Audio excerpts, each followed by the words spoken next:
Bienvenidos, aquí estamos en una edición especial de Diálogos por la Democracia con un invitado de lujo. Es un verdadero honor recibirlo aquí, señor presidente Evo Morales. Evo es presidente del Estado Plurinacional de Bolivia.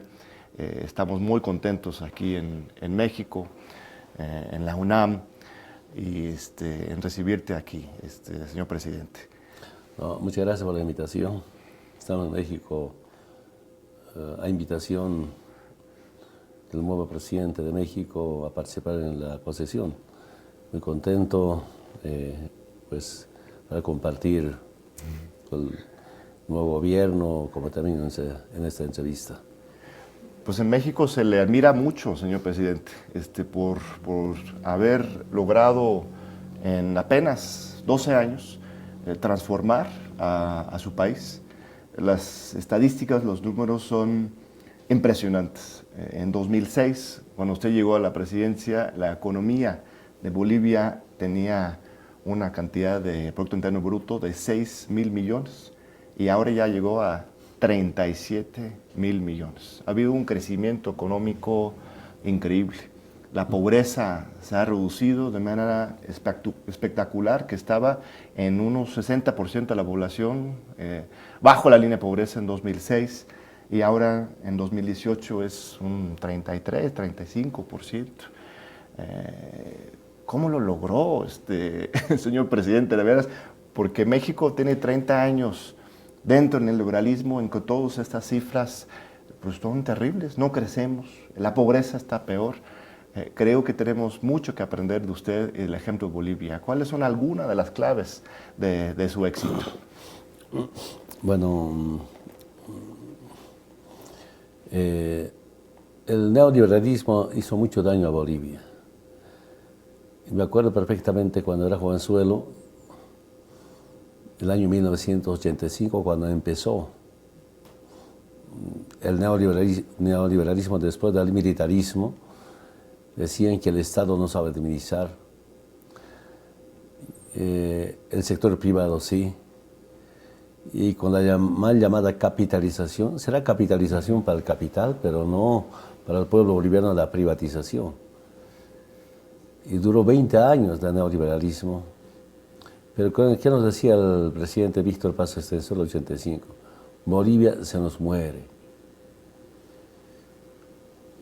Y en las escuelas, colegios nos hacían cantar el lamento boliviano. Nos hacían leer el libro Pueblo Enfermo. Y se hablaron de algunas guerras de los militares en las fronteras, Boquerón abandonado. Bueno, pasó 20 años y que nos dimos cuenta que con el poder sindical, con el poder social, no podíamos cambiar Bolivia. Y entre el 93, 4, 5, desde el movimiento campesino indígena originaria, que es un 60-70% de la población boliviana, nos hemos propuesto cómo hacer un paso importante de la lucha sindical, social, cultural, a una lucha electoral. Y ahí nos hemos propuesto construir un instrumento político. Es el MAS-IPCP. Pero romper también con alguna doctrina norteamericana. ¿Qué decía la doctrina norteamericana?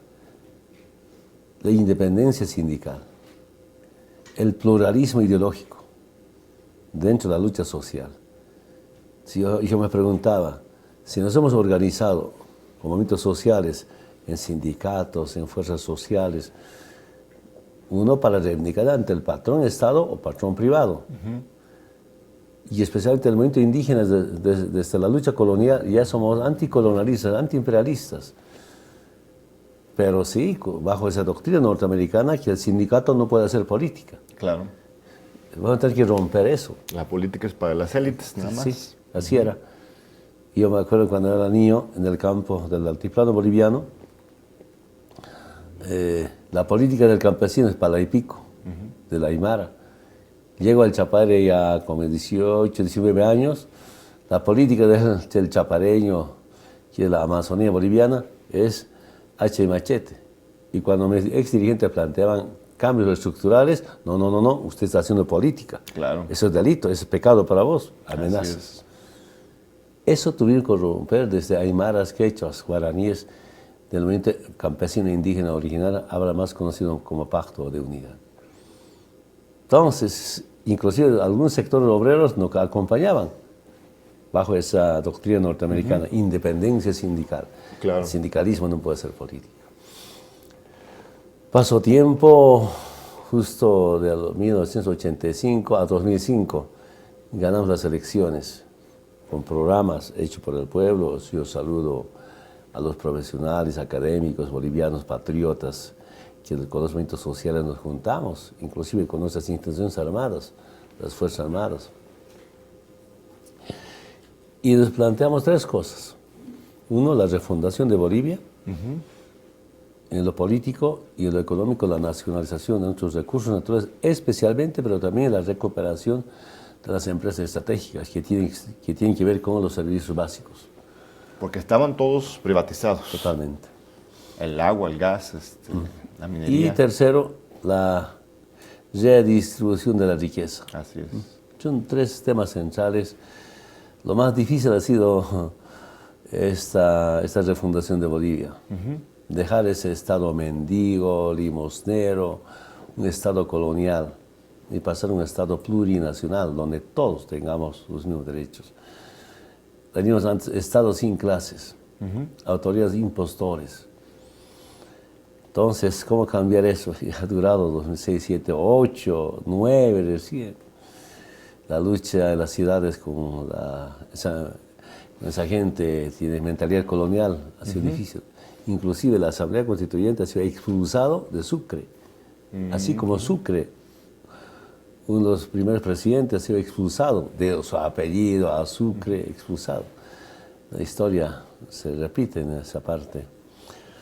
Y lo más fácil para mí ha sido la nacionalización de los hidrocarburos.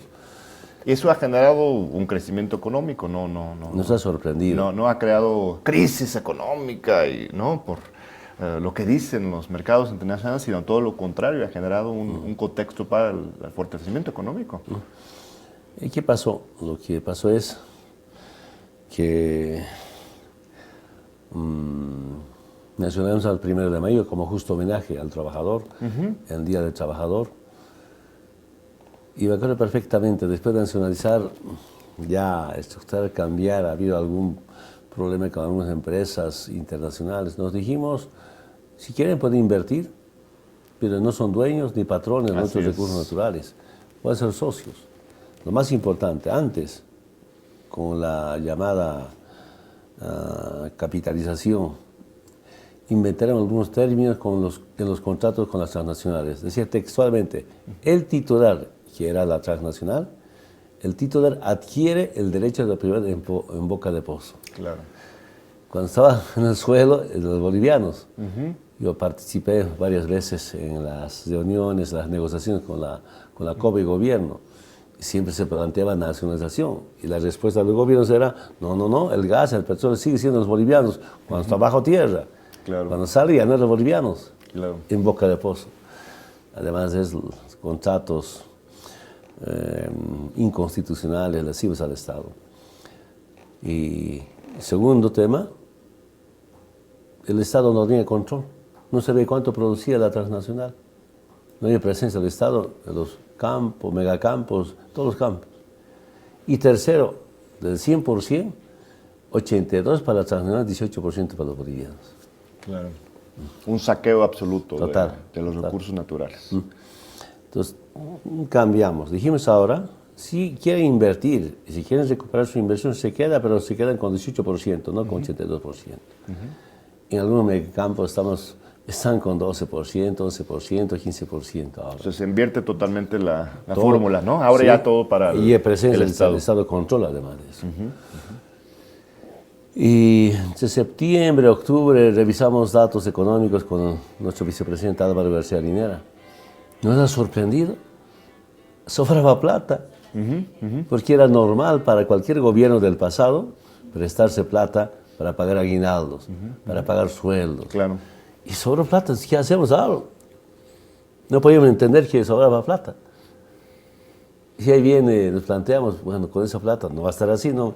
Creamos algunos bonos, creamos el bono Juancito Pinto, que es para evitar la deserción escolar. Inviertes socialmente ese dinero. Así es. Pero en resumen, en tiempos neoliberales, después de la privatización del gas, la renta petrolera eran como menos de 3.000 millones de dólares. Y en 12 años, 36.000 millones de dólares de renta petrolera. Esa es la nacionalización. Ahora, nuestros opositores, ¿qué dicen? La derecha, ¿qué dice? No, es el piloto automático, es la balanza del gas. Mira, 5 años, incluido 2018, seguimos siendo primero en crecimiento económico en Sudamérica. Así es, no, en toda América Latina. Si hubiera sido la balanza del gas, el petróleo ha bajado, no hubiera crecido económicamente Bolivia. Pero nuestra estrategia también ha sido diversificar la producción. Pero no además, solamente depender del gas. Ese tema que menciona usted de la derecha es muy interesante, de los intereses económicos poderosos, porque también aquí en México, desde hace el mismo tiempo, los 12 años, Andrés Manuel López Obrador, no como presidente, sino como líder de la oposición, ha estado bajo un ataque feroz, ¿no? Y ahora que entra al gobierno, pues parece que va a ser aún más fuerte. Él le apuesta a la unidad nacional, no quiere pelear, quiere convencer a los oligarcas y a los poderes económicos a colaborar con el desarrollo. En ese sentido, usted también ha logrado eso, ¿verdad? O sea, convencer por lo menos a algún sector de esos que serían de derecha a apoyar al gobierno y o por lo menos a asumir su responsabilidad. O estoy presentando mal las cosas. ¿Cómo ha logrado eso de la unidad nacional, incluso de clases, dentro de un enfoque de izquierda, claramente? Yo siento que es el Estado plurinacional. Tanto hermanos del campo como también de ciudad tenemos los mismos derechos, del oriente, del occidente, profesionales, no profesionales. Ustedes deben recordar, por ejemplo, durante 2008, 2008 empezaron a separarse Bolivia, confundieron la autonomía con independencia. Así es, ¿no? Tenías desde una lucha autonomista de derecha, ¿no? Supuestamente autonomista, pero era separatista. Así es. Gritaron independencia. Y ahí nuevamente yo debo valorar a nuestros movimientos sociales, de los distintos sectores. Unidos se autoconvocaron grandes concentraciones por la unidad, la participación de nuestras Fuerzas Armadas para evitar cualquier división. Los mismos militares apoyaban a su presidente. Y le decía, gritaban, ¿no? La media luna. Ahora, ¿qué media luna? Esa media luna estaba definida en algunos departamentos amazónicos, Tarija, Santa Cruz, Beni y Pando. En las últimas elecciones ganamos Tarija, ganamos Santa Cruz, ganamos Beni, ganamos Pando. ¿Qué media luna? Ahora luna llena. Gracias. Yo creo que es, al margen de los movimientos sociales, un programa económico o políticas económicas que permite dar nueva imagen a Bolivia. Y el pueblo es tan sano que evidentemente algunos militantes de la derecha se vienen porque está bien Bolivia, inclusive el sector empresarial. Me dice, Evo, estamos ganando mejor que con mi gobierno del pasado, dice. La izquierda conviene a todos. Ustedes hagan empresa, pero se hace empresa de política, así como algunos empresarios políticos, les ha ido mal, les va a ir mal. Se hacen plata, hagan plata, hay movimiento económico. Así que hacían Gonzalo Sáenz Lozada, mi empresario minero, ser presidente para adueñarse de todos los minerales bajo concesiones. O van a ser presidente, ser gran terrateniente. O ser, algunos presidentes, privatizar y después sus ministros, ellos ser dueños de esas empresas como socios de las empresas internacionales. Claro. Para eso hacía política el empresario. O sea, aquí no. Si ustedes quieren hacer política como empresario, estamos enfrentados. Y si quieren hacer empresa, hagan empresa. Necesitamos empresarios que ayuden a generar empleo. Claro. ¿No? Hay momento económico. Nosotros queremos decir empresarios bolivianos grandes, no pequeños, microempresarios, porque con las adjudicaciones, con las licitaciones públicas internacionales, miles de kilómetros de construcción de caminos hay que adjudicar, industrias hay que adjudicar, y no tenemos empresarios capaces que puedan adjudicarse y ellos ejecutar. Claro. Ese es el gran problema que tenemos en Bolivia. Ni el Estado tiene empresas. Recién estamos empezando con algunas empresas estatales. Pero, por ejemplo, a ver, petroquímica. Ni el Estado ni el privado boliviano. Tiene que venir de Samsung, Claro, para instalar nuestra planta de urea. Tienen que venir algunas empresas de España para instalar la planta de separador líquido. Tiene que venir de China el cloruro de potasio. Ya empezamos a industrializar el litio en Bolivia, que es del Estado al 100% con la plata de las reservas internacionales. No es ningún crédito internacional. Entonces ahí yo digo a los empresarios, pero ustedes adjudíquense, ustedes ejecuten estas obras. claro. Pero ahí no tenemos. Ya nos estamos preparando, nos estamos organizando, que es cosa organiza entonces. Es fascinante la mezcla que está construyendo usted de un Estado fuerte, social, socialista incluso, y también un libre mercado en su espacio, ¿no? Una separación entre el Estado y el sector privado. López Obrador, por ejemplo, ha planteado con su cuarta transformación aquí en México repetir lo que se logró en el siglo XIX por Benito Juárez, ¿no? Benito Juárez separó la iglesia y el gobierno, el Estado.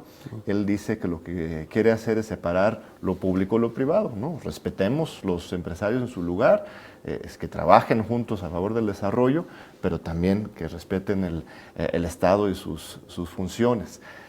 Si me permite, vamos a un breve corte y sigamos después gracias. Para seguir hablando de otros temas muy importantes. Le agradezco mucho, señor presidente. Gracias. Ahorita regresamos.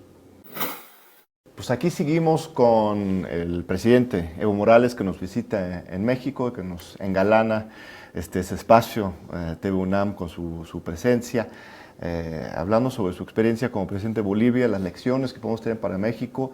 ¿Cómo ve usted como presidente de Bolivia al proceso político mexicano, que pues, está generando mucha emoción en muchos mexicanos, pero es interesante verlo de fuera, ahora que viene a esta toma de posición del López Obrador?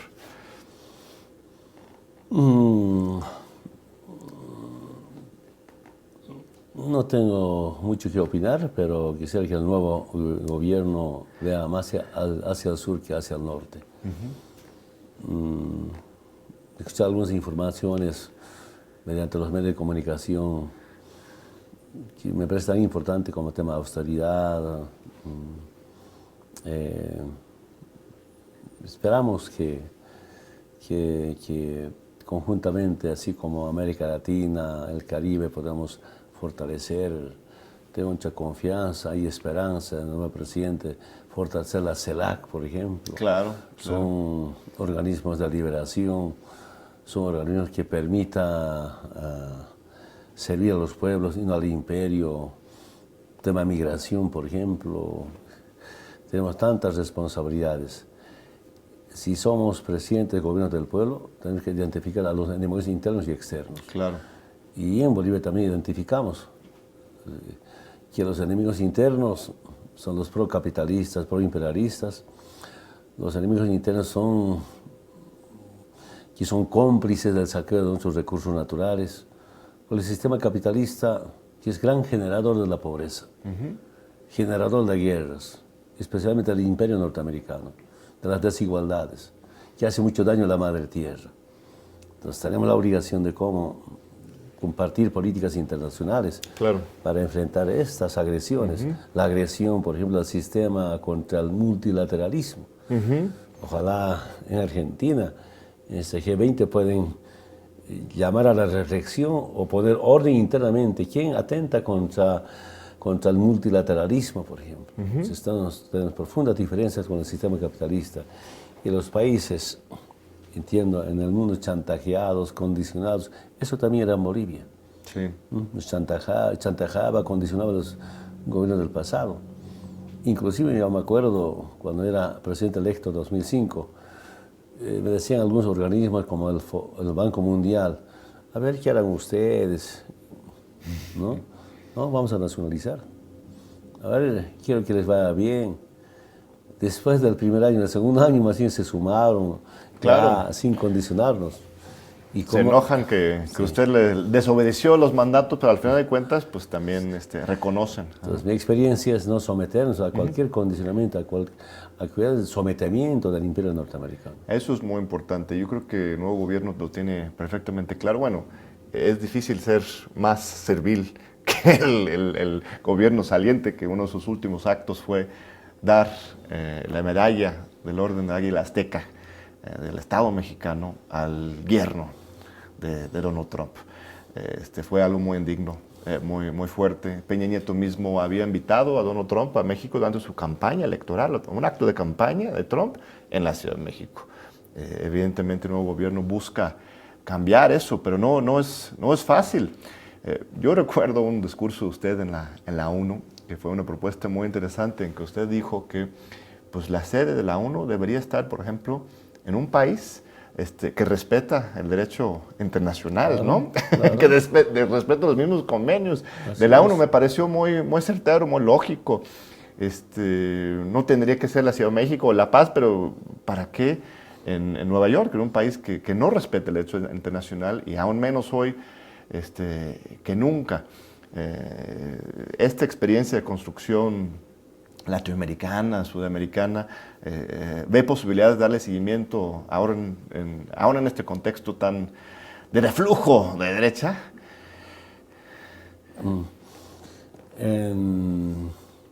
¿Qué tanto nos hace falta en este momento, Fidel, Hugo Chávez, Lula, Correa, Néstor? ¿Usted recuerda con una cumbre de las Américas, sí, Argentina? Claro. No sé si era 2004 o 2005. Ha sido la derrota de Estados Unidos, sus políticas económicas como consenso de Washington, el ALCA. ¿No? Nosotros decíamos, bueno, ALCA no es acuerdo de libre comercio, sino acuerdo de libre ganancia de las Américas. Claro, de libre saqueo. Hay que cambiar la C con la G, decíamos, sí. ALGA en vez de ALCA. Pero ahí ha sido derrotado, ¿no? Sí. Pero ¿qué hace ahora? Después de ser derrotado, Estados Unidos organiza este grupo de pasivo, ¿cómo se llama? El acuerdo de los países del Pacífico. Ah, sí. Para continuar. El ALCA, sí. Entonces, toda una lucha política ahí. Pienso que va a ser tan importante México. Sí, por supuesto. Después de escuchar a los medios de comunicación, pues como esa línea, seguir marcando políticas económicas, combinar entre la complementariedad y la competitividad. Porque en las políticas de comercio, de competitividad, el pobre siempre va a perder. Por tanto, se va a seguir creciendo la pobreza. Es nuestra obligación como combinar las dos cosas. En temas de tecnología, pues, obligado a veces a acudir a Europa, a claro. Asia, a Norteamérica. Y los presidentes de los gobiernos de América Latina y el Caribe deberíamos empezar a liberarnos en la parte tecnológica, ciencia y tecnología. Claro. Esa enorme responsabilidad. Yo puedo garantizar en Bolivia, políticamente liberado, cultural socialmente, económicamente, a nivel nacional, lo que nos falta es liberarnos a nivel de las familias, con programas sociales, con programas económicos pequeños. Pero lo más difícil es la liberación tecnológica. Claro. Y ahí deberíamos debatir en CELAC cómo orientar, para no seguir importando tecnología de fuera del continente. Habiendo tanto talento en América Latina, claro, por supuesto. Sí, yo creo que eso es un tema de vanguardia que México tendría que sumarse a eso. Así como luego. Brasil, así Argentina, así como México, algunos países. Nuestra obligación es coordinar el trabajo para bien de toda América Latina. Muy bien. Miren, regresando a temas políticos, he estado leyendo y veo que se le critica mucho a usted por tantos años en el poder, pero de repente cuando uno viene a reflexionar sobre la historia, ve que alguien como Franklin Roosevelt en los Estados Unidos se eligió 4 veces, ¿no? Si no hubiera muerto en la silla presidencial, hubiera tenido un periodo de 16 años. También veo a Angela Merkel en Alemania, que fue electo el mismo año que usted, en 2005, empezó en 2006, y también tiene 12 años, se acaba de ser reelecto para electa en un cuarto periodo el año pasado, en marzo de 2017, y va a tener hasta 18 años en el poder si es que termine ese mandato. Los grandes líderes que inician nuevas historias muchas veces pues necesitan muchos años para estar ahí. Yo lo veo muy, muy lógico que una persona que haya transformado su sociedad tan profundamente sea tan necesario tantos años. Pero ¿cuál es su perspectiva sobre eso? Va para otra elección el año que entra, va a ser en octubre, ¿no? 2019. ¿Y cuál es su perspectiva política hacia el futuro? Bueno, en mi experiencia, en nuestra experiencia en Bolivia, ¿qué tan importante ha sido la continuidad? Le cuento, cuando yo estaba soldado en las Fuerzas Armadas, el año 1978. 78. En 78 conocí 3 presidentes, un solo año, ¿no? Entre el 78 y 79, como 7 presidentes. Golpe de Estado, vuelta a la democracia.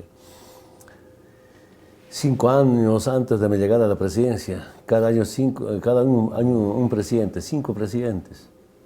Te cuento, a ver, 71 se va a Banzer. 72. El viejo dictador que regresa por la vía electoral es nuestro Salinas que regresa con Peña Nieto. Así es. Y 72, Tuto Quiroga. 73, Gonzalo Sáenz Lozada. 74, Carlos Mesa. 2004. El 2001 se iba a Banzer.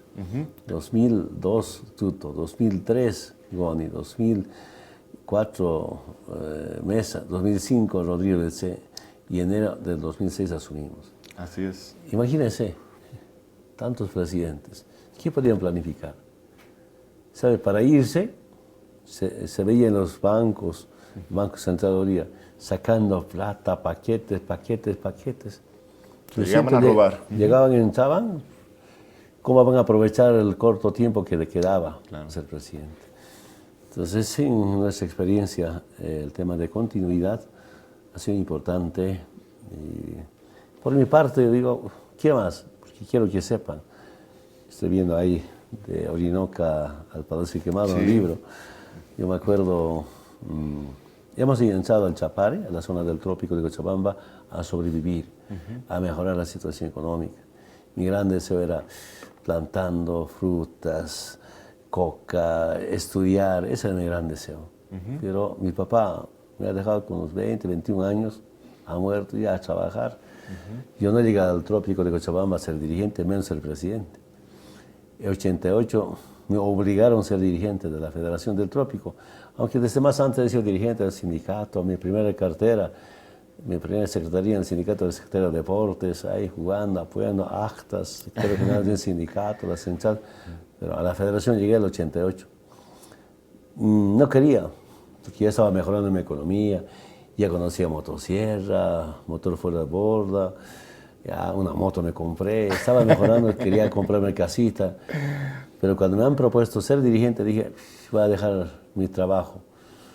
Acepté y viene esta situación. Es que, por mi parte, nunca he pensado en soñar ser presidente, cumplido, y con resultados además de eso. Yo dije, me voy de la presidencia, pero ahí están los movimientos sociales. Mira, por primera vez, la Central Obrera Boliviana, en su congreso ordinario, decide que nuestro candidato es Evo. A veces duele, también da emoción, honor ser candidato a la Central Obrera Boliviana. Ustedes saben, los trabajadores se organizan por las reivindicaciones. Ya han atendido las demandas. ¿Qué decimos? No descuidar la inversión, pero tampoco descuidar el aspecto laboral. Claro. Aunque algunos sectores siempre tienen muchas reivindicaciones, hasta indeseables para otros sectores. Cuando yo hablo, de dirigente a dirigente, hablemos a ver. Si va a ser el incremento de esto, aquí, ¿dónde va a ir nuestra situación económica? Pero también ellos saben que estamos mejor que antes. Claro. Cuando llegamos al gobierno, eran 440 bolivianos el salario mínimo nacional. Ahora es 2060. es más de $300 el salario mínimo nacional. Antes como $50, un poquito, $60. ¿Al mes o a la semana? Salario mínimo nacional. Ajá. Entonces, y explico esto, sí, se quedan. Y por eso y muchas razones me proponen. Estamos en la batalla, pero estoy convencido que nos va a ir bien, estamos bien con el pueblo. Y vemos ahí la derecha, los neoliberales, más están en la repartija de escaños, no se ponen de acuerdo, se dividen, unos se van ahí. Aquí no se trata de escaños, no se trata de cargos, sino se trata de un proyecto político de liberación. Muy bien, vamos a hacer un segundo corte. Si se queda con nosotros, señor presidente, le esperamos unos segunditos para la última sección aquí de nuestra entrevista muy importante con el presidente Evo Morales. Aquí seguimos en Diálogos por la Democracia, en TV UNAM, con el presidente del Estado Plurinacional de Bolivia. Un enorme gusto, honor tenerlo aquí de veras en México. Hay un tema que no hemos tocado que pues, es esencial, que es el de los pueblos indígenas, su participación en la política, su visión del desarrollo, del bienestar, que usted sabe, México también es un país indígena, aunque los indígenas han sido reprimidos, excluidos, explotados durante siglos. Tenemos una muy importante pueblo indígena y México en general es un país mestizo, con fuertes raíces. ¿Qué es lo que ustedes han logrado en la materia en Bolivia y qué lecciones podemos sacar desde México de lo que ustedes han hecho?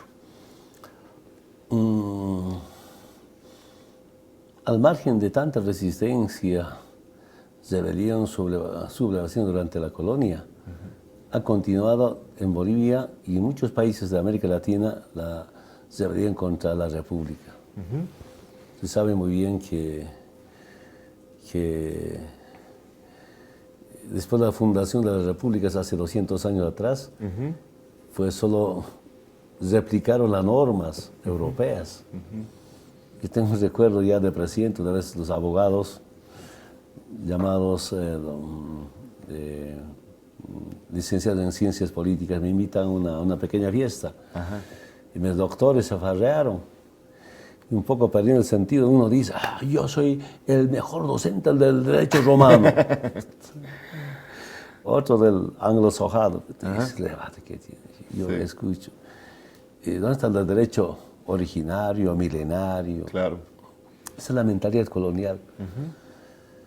Y yo siento que ha sido tan importante la campaña por 500 años de resistencia indígena popular. En el 91 me invitaron a Quetzaltenango, Guatemala, conocí a la Rigoberta Menchú. Planificamos una campaña, 500 años de resistencia. Y no solo eso, sino decidimos en esta campaña algunos temas importantes, por ejemplo, el decenio de los pueblos indígenas, el fondo indígena. En Bolivia hay fondo indígena. Rigoberta Menchú, Premio Nobel de la Paz. Pero lo más importante en lo político, ¿qué dijimos? La resistencia a la toma del poder. Movimiento indígena como dueños absolutos de esta noble tierra, originarios, milenarios. Los mestizos también son originarios, pero contemporáneos. Así es. Entonces, decidimos a la toma del poder. Yo a él debo reconocer, la hermana Rigoberta Menchú era mi maestra. Reflexiones, su vivencia del movimiento indígena Guatemala, repasar la historia, la resistencia durante la colonia. Entonces me ha ayudado bastante a reflexionar. Yo me agarré de ese término, ¿no?, de la resistencia a la toma del poder. Nosotros mismos nos gobernemos. Que no solo se trata de un indígena que está en presidente, Claro. sino las formas de vivencia en colectividad, en comunidad, en armonía con la madre tierra, la propiedad comunal. Esa es la vivencia. Donde yo he nacido, mi estructura social es el ayllu. En el ayllu no hay propiedad privada en tema tierra. Todos vivimos ahí. Entonces, de ahí nos preguntamos, ante la invasión europea, ¿cómo entonces eran nuestros territorios? Y un gran debate. Y Y para mí, en mi experiencia, ¿qué tan importante es la unidad? Unidad por nuestra identidad, unidad por nuestra dignidad, unidad también por la igualdad. Esa es lucha central. Y ahora, antes luchábamos, pero ahora en temas de gestiones. Lo que hace un momento usted mencionaba, en la extrema pobreza, de 36% al 16%. En la extrema moderada, de más del 60% a 30%. Así es. En nuestra gestión, mínimamente, más de 2 millones de bolivianos pasaron a la clase media. Bolivia tiene como 10 millones de habitantes. Mira, cuando llegamos, PIB per cápita era $900. Y ahora $4.000 vamos a llegar este año, PIB per cápita. Y en corto tiempo. Si bien en 180 años nos dejaron, es $9.500 millones del PIB. Sí. En 180 años. Nosotros el año pasado llegamos a 37.800. Creo que este año vamos a llegar a $40.000 millones del PIB per cápita. Y los pueblos indígenas se han beneficiado a partir de ese crecimiento. No solamente un crecimiento de los ricos, sino del pueblo entero a partir de esa participación y redistribución. ¿Qué siento yo? Y ahora en las áreas estamos mejor que en los barrios de las ciudades. Ayer en la mañana estaba con un programa en Santa Cruz a las 6 de la mañana. Mañana a las 5 de la mañana en el departamento de Oruro usted recoge proyectos de los alcaldes para Fondo Indígena justamente. Se recogen los proyectos a las 5 de la mañana, los deseos a las 5 de la mañana, 6 de la mañana, es el trabajo.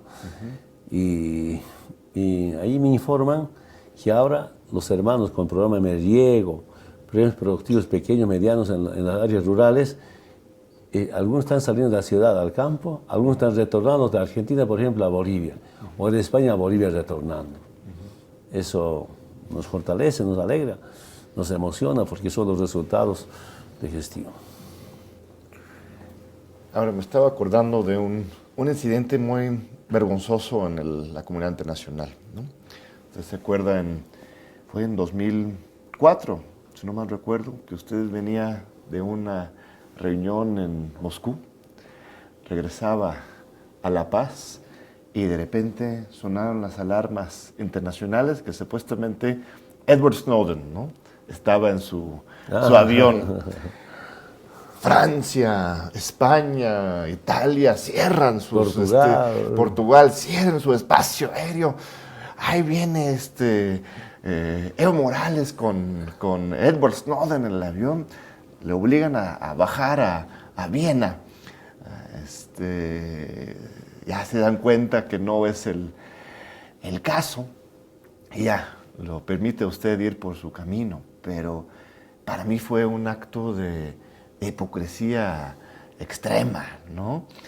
De estos países que supuestamente defienden la colectividad, ¿no?, y la hermandad entre el pueblo, el respeto entre las naciones, que de repente le hicieran esa agresión, esa humillación internacional, de lo cual usted salió muy bien, contó con el apoyo de toda América Latina, menos México en ese momento, porque México ha sido gobernado por el neoliberalismo desde hace 30 años. Me acuerdo la vergüenza que yo sentía como mexicano del que el gobierno mexicano no se expresara a favor de usted. El contexto... ¿Estaba Fox? No sé, ¿en qué año fue? ¿2004 será? 2004, ¿cuándo era? Sí. Él estaba ahí, en el avión. 2009, entonces era Calderón, era Felipe Calderón, ¿no?, que estaba dedicado a darle premios también a Trump, como hace poco con Peña Nieto. Hoy el contexto internacional está aún más dura, más dura. Pero usted, me parece, representa pues un éxito muy importante y un liderazgo internacional muy central. ¿Qué nos propone? Ya hemos hablado un poco de esto, pero ¿qué puede hacer México por Bolivia, por América Latina y por la justicia internacional? Bueno, nosotros soportamos muchas agresiones al imperio. En mi primera candidatura, 2002, que gané las elecciones, pero me lo robaron. ¿Qué decía? Si Evo es presidente no va a haber inversión, menos cooperación, dijo el embajador de Estados Unidos. Y recién el pueblo boliviano reaccionó, porque además de eso nos decían que Evo era Bin Laden andino. Los Es Bin Laden andino, dice. Está en los periódicos, está en los medios de comunicación. Mis compañeros del trópico, conocidos como cocaleros, no cocaineros, ¿no? Son los talibanes. Claro. Entonces, ese que de ese hecho, del 2002, 2005 igualmente, llegamos a 2009. Yo eso es lo que pienso. Si era Brasil, o era México, o era Argentina, quien traía a ese norteamericano, no hubieran hecho nada, por más que hubieran traído. Claro. Pero nosotros, ¿qué tenemos que ver con ese tipo? No. Además de eso, decir que estaba llevando Evo, imagínense, entonces, ¿dónde está la inteligencia norteamericana? Claro. Entonces, no tienen inteligencia norteamericana, con semejante inteligencia. Así es. O les falta inteligencia a la inteligencia norteamericana para acusarlos. Era una política de amedrentamiento, intimidación, hasta yo diría como atentado. Claro. ¿Qué pasa? Porque la única forma primero era volver hasta Rusia. Y creo que no nos alcanzaba combustible. Y por ahí se cae el avión. Claro. Y hay buscado telefónicamente que Viena, Austria es un país neutral.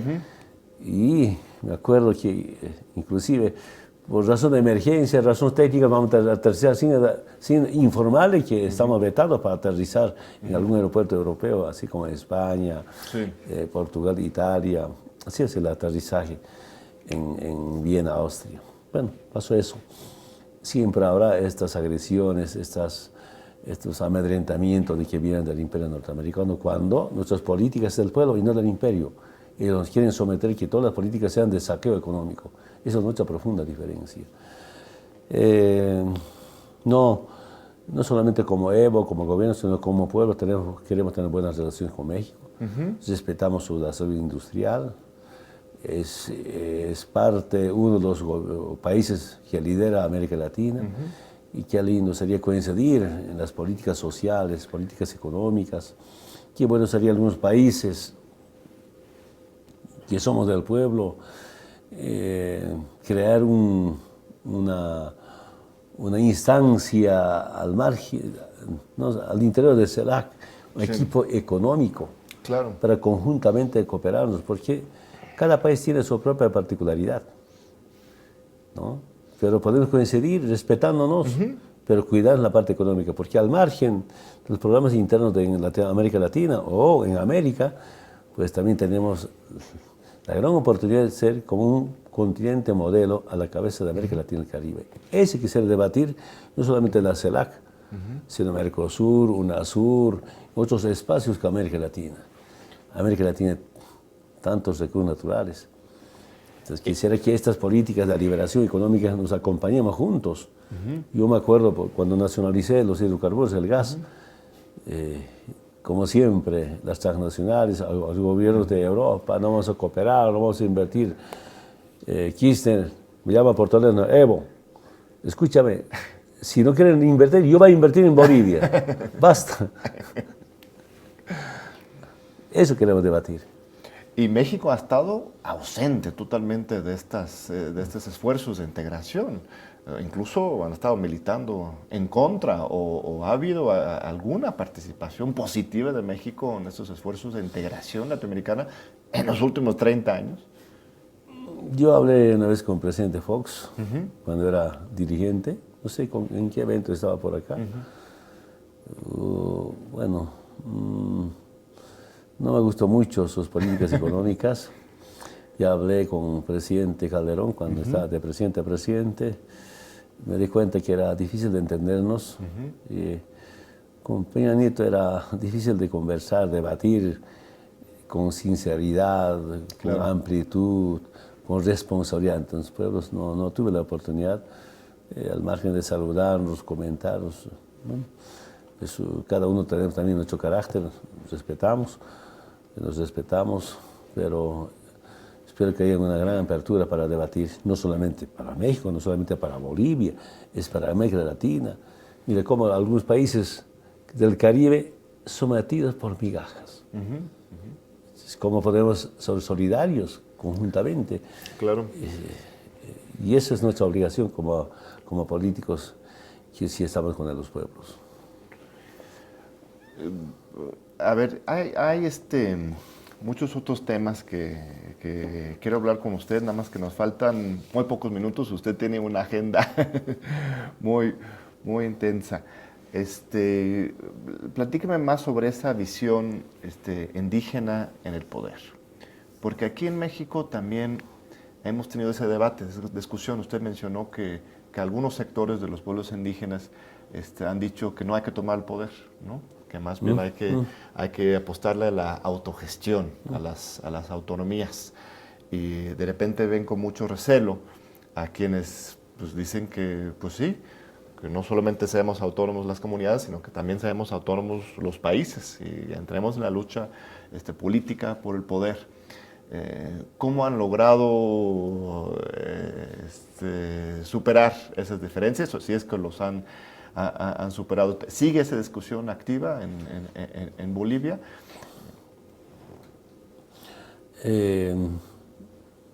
Esa doctrina norteamericana dentro de los movimientos sociales se ha derrotado. Estoy muy contento, porque ahora todos, ¿no? El poder, sencillo para darnos cuenta, con el poder sindical, con el poder social no podíamos nacionalizar. Claro. Era importante el poder político. Y ahí, con este resultado, enterramos esa doctrina norteamericana que... O sea, la doctrina norteamericana para ustedes es esa de la despolitización de los movimientos sociales. O sea, que sean políticos nada más locales. La doctrina norteamericana que es que el sindicato no puede ser política. Y los pueblos indígenas tampoco. Peor todavía. Como hace un momento cada quien en su sector. Claro. ¿No? Que una pequeña hay que competir. Y no cuestionar las políticas estructurales del capitalismo. Eso. Eso ganamos. Pero igualito de las Fuerzas Armadas. Las Fuerzas Armadas, ¿qué decía? El enemigo interno de las Fuerzas Armadas es el movimiento indígena y los movimientos sociales. Eso enseñaron. Eso también superaron. A mí me sorprendió, por ejemplo, en un aniversario del ejército, el comandante, sin ninguna influencia, nunca insinuado, aunque yo soy capitán general de las Fuerzas Armadas del Estado Plurinacional, dijo, las Fuerzas Armadas antiimperialistas, anticolonialistas. Me gustó mucho. Entonces, ahí esa corriente fuerte dentro de las Fuerzas Armadas. Claro. Eso nos ayuda bastante para fortalecernos. Ahora, si tenemos algunos pequeños problemas con algunos resentidos, mi experiencia, algunos compañeros dicen que yo no he tenido cargo, no he tenido pega. Pero digo, este movimiento político es para liberar Bolivia, no es solamente para pegas. Quienes tenemos principios, valores, quienes pensamos en la liberación, no estamos detrás de pega. Tenemos algunos pequeños problemas, pero hemos superado bastante. Y ahí nuevamente quiero decirles, unir cuesta, eso es lo más difícil. Antes había indianistas, cataristas, socialistas, comunistas, bueno, hay tantos pequeños partidos de izquierda, llamados taxipartidos. Taxipartidos. Así como denominaban, pero... Porque sirven para transportar a los políticos de cargo a cargo. ¿Y cómo rompemos esos taxipartidos? Primero, la unidad del movimiento indígena original. Y segundo, con otros sectores. Ahora, estamos en contacto, también están con nosotros quienes vienen del Partido Comunista, del Partido Socialista, pero aquí hay un tema muy importante que aprendí. Hay tantos partidos socialistas, comunistas, en todos los países. Pero si ese partido socialista, comunista, no es antiimperialista, no es un partido de izquierda, por tanto no es un partido del pueblo. A esa conclusión llego. Muy bien. Estamos en un proceso también de desarrollismo en todo el mundo. Andrés Manuel, que plantea desarrollar el sur de México, ya está recibiendo críticas muy fuertes de algunos grupos ambientales, ¿no? En contra de esto del extractivismo, desarrollismo. Usted también ha tenido ese tipo de debates, discusiones del medio ambiente. ¿Qué está haciendo usted para equilibrar el desarrollo con la sustentabilidad, con el medio ambiente? Otra vez enfrentar con el pueblo. Yo les comento una muy sencillo, puntual. Algunas ONGs, algunas fundaciones, a nombre del medio ambiente sacan plata a las transnacionales, ¿no? Claro. Y ellos tienen sus lindas casas en las ciudades, no les falta luz, no les falta agua. Y va al campo, no quiere que se haga plantas hidroeléctricas, no quiere que se hagan caminos, no quiere que haya ni siquiera agua potable. Claro, ellos viven bien. Y hay una rebelión del movimiento indígena, campesino en especial. ¿Por qué no? Nosotros también tenemos derecho a tener energía. Y a veces, cuidando al medio ambiente, obligado a hacer plantas hidroeléctricas. Aunque ya hemos empezado con la eólica, con la solar, vamos a estar con la geotérmica, ¿no? Y no tanto con las termoeléctricas. Ya hemos avanzado, hemos dado pasos importantes. Hay que cuidar. Pero decir, ¿no? Claro. No vamos a ejecutar una planta hidroeléctrica para que no tenga el movimiento indígena y campesino de luz. No pues, ¿no?